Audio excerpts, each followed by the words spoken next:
Thank you, Mr. Speaker. I'd ask the clerk to report House Committee Sub 1. Clerk, please report. House Committee Substitute 1 to House Concurrent Resolution 22. Gentleman from McCracken. Move for adoption. Motion is for the adoption of House Committee Substitute 1. Is there any discussion of the committee substitute? Seeing none, those in favor signify by voting aye. Aye. Those opposed, nay. House Committee Substitute 1 is adopted. Gentleman from McCracken, 3. Thank you, Mr. Speaker.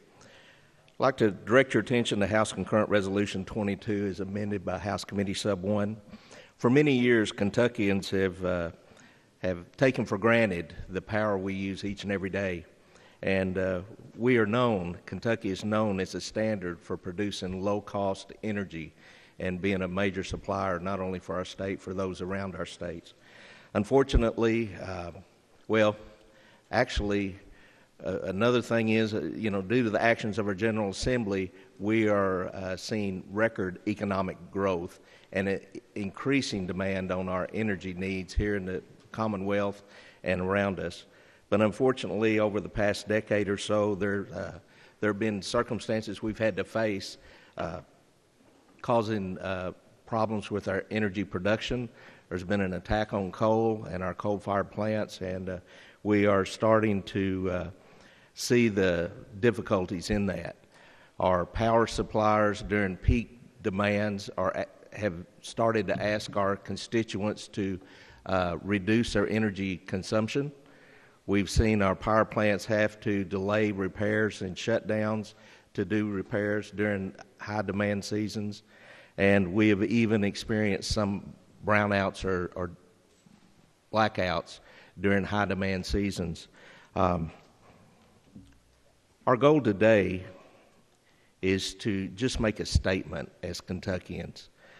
House Concurrent Resolution 22, it does a few things, and I'd like to share those with you. One, it wants to acknowledge the General Assembly's actions where it concerns nuclear power. In 2017, Senate Bill 11 was passed, lifting a long-standing nuclear moratorium in the Commonwealth. In 2023, Senate Joint Resolution 79 was passed to establish a working group to study the benefits of nuclear technology. In 2024, Senate Bill 198 established the Kentucky Nuclear Development Authority to facilitate the development of nuclear energy across our Commonwealth. This also acknowledges where Kentucky stands now.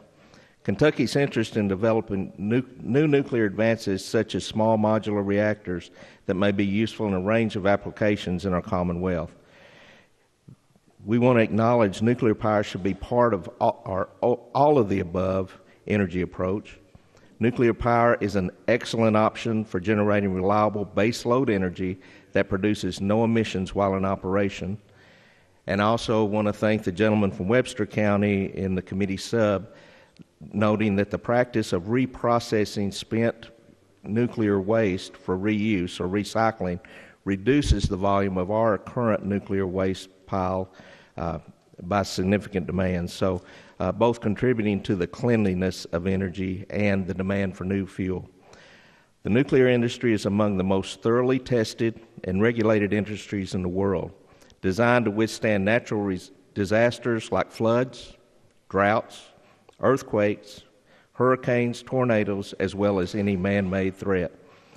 While HCR 22 does not have the force of law, it does one simple thing. It lets the world know where our Commonwealth stands on new nuclear technology and that we are open for business and ready to entertain the new technology that's coming forth every day. To give you a global picture of this, our global population grows by 1 million people every 6 days. Studies show that the demand for power in the U.S. is forecasted to increase 15.8% or more by 2029 and as much as 50% by 2050. Studies show that we need all access to energy that we can possibly find. And it's my feeling that Kentucky stands to be a leader in the nuclear industry. And I would encourage my colleagues to vote for the passage of House Concurrent Resolution 22 as amended by House Committee Sub 1.